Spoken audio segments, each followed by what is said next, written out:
रक्षाताई म्हणतात नाथाभाऊ आणि गिरीश भाऊंचं समेट घडवण्यासाठी त्या प्रयत्नशील आहेत, त्या दृष्टीने अशा काही हालचाली सुरू आहेत का? रक्षाताईचं मत असू शकतं की एकत्र यावं वगैरे, पण ते अवघड दिसतं आहे. या प्रवेशाच्या संदर्भामध्ये सुद्धा गिरीश भाऊ म्हटलं की तुम्ही संभ्रमावस्थेत आहात आणि दोघी बाजूला तुम्ही पाय ठेवण्याचा प्रयत्न करता.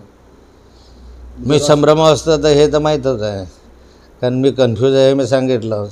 कारण भारतीय जनता पार्टीने गेले 5-6 महिने मला या ठिकाणी प्रवेश देऊनही जाहीर केलेलं नाही. त्यामुळे भारतीय जनता पार्टीला माझी आवश्यकता नाही असं वाटतं. मी काही अडचणीमुळे भारतीय जनता पार्टीमध्ये जाण्याचा निर्णय घेतला. त्या अडचणी अजून आहेत, काही दूर झालेल्या नाहीत, पण मला तसं आश्वासन देण्यात आलेलं होतं. आता मला असं वाटतं की जर भाजपलाच त्याची गरज नाही आहे तर मग माझा मूळ पक्ष काय वाईट आहे? मी त्यांचा आमदार आहे, अजून 4 वर्ष मी आमदार राहणार आहे.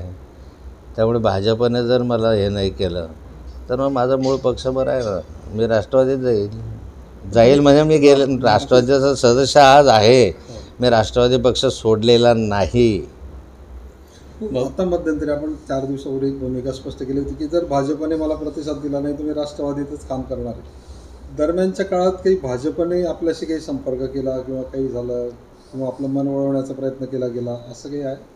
नाही, काही लोकांनी माझ्याशी संपर्क केला, बघूया काय होतं पुढे. कोणी केला देशामध्ये संपर्क? ठीक आहे, काही लोकांनी सांगितलं नाही.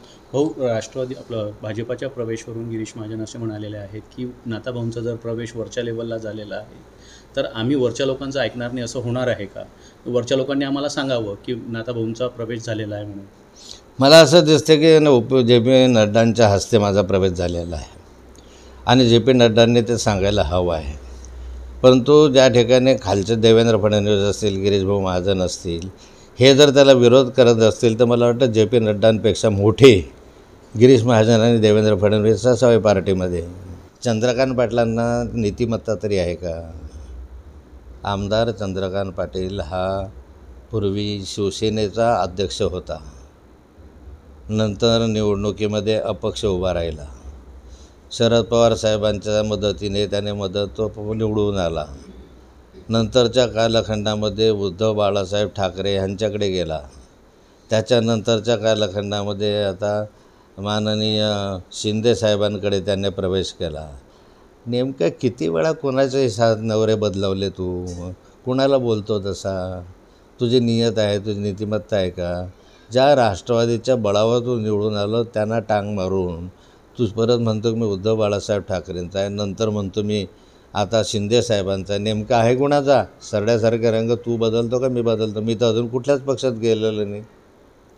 भाऊ, विकासदूत संघाची आज बैठक झालेली आहे. त्याच्यात मंगेश चव्हाण यांनी त्यांच्या भाषणामध्ये म्हटलेलं आहे की आम्ही प्रामाणिकपणे काम करत आहे. गेल्या वेळेस सारख्या ज्या लोकांनी गाडींचे टायर बदलवले, गाडीचे पेट्रोल भरले, त्या पद्धतीने आम्ही चालवलेलं नाही आणि यंदाचं विकासदूत संघ हे फायद्यामध्ये, नफ्यामध्ये आहे. जिल्हा दूध विकास संघाच्या संदर्भामध्ये माजी खासदार उन्मेष पाटलांनी परवा दिवशी सगळी वस्तुस्थिती स्पष्ट केलेली आहे. त्यामुळे त्याचं उत्तर द्या ना तुम्ही. जर तुम्ही फायद्यामध्ये आहे तर दुधाचा भाव शेतकऱ्यांना का वाढवून देत नाही? जर तुम्ही फायद्यामध्ये आहे तर अनेक घोटाळे जे झालेत असं उन्मेष पाटलांनी आरोप केला, त्याची चौकशी का करत नाही? आज भ्रष्टाचाराच्या पूर्ण वेड्यामध्ये दूध संघ आहे असं उन्मेष पाटील वारंवार सांगतायत. त्याला उत्तर का देत नाही? त्याला उत्तर आधी द्या. नंतर टायर बदलवण्यासाठी मी लक्ष्मीपुत्र होतो. माझ्या बापदादाचे श्रीमंत होते, याच्यासारखे काही भंगार विकणारे नव्हते.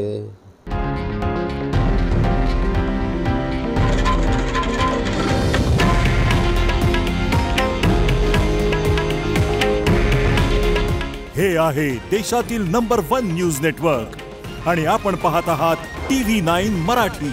काळजी तुमची, हित महाराष्ट्राचं.